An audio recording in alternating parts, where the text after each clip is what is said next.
কেননা ফ্যাসিস্ট শক্তি বসে নেই। এই ষড়যন্ত্রটাকে উন্মোচন করা, কারা করছে সেটা যথাযথ তদন্তটা করা। ৫ই অগাস্ট পরবর্তী যে রাজনৈতিক উত্তরণের কাজ, সেই উত্তরণের কাজে আমাদের যথাসম্ভব একটা রাজনৈতিক ঐক্যমত্য থাকা দরকার। রাজনৈতিকভাবে পার্থক্য আছে দলগুলোর মধ্যে, মতাদর্শিক পার্থক্য আছে, সেই পার্থক্য তো নাই হয়ে যাবে না।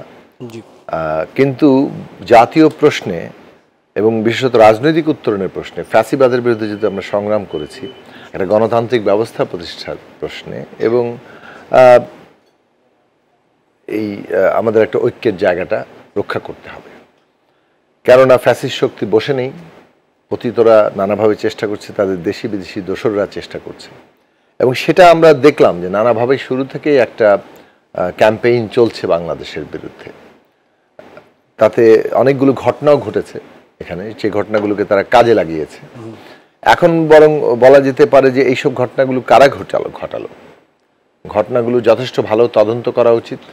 কারণ এইসব তদন্তে বের হয়ে আসতে পারে যে বাংলাদেশে একটা রাজনৈতিকভাবে একটা নির্দিষ্ট ব্র্যান্ডিং করার জন্য একদল উঠে পড়ে লেগেছে, এবং তারা এখানে নানা ধরনের হামলা করছে। যেমন আমাদের এখানে হিন্দু সম্প্রদায়ের বাড়িঘরে কিছু হামলা হয়েছে, পাহাড়ে আমরা হামলা হতে দেখেছি, আমাদের মাজারে হামলা হতে দেখছি।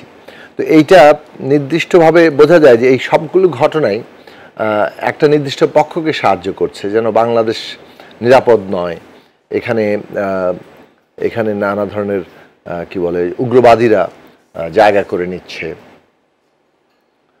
এই যে একটা প্রচারণা, এই প্রচারণাকে এটাকে সাহায্য করছে।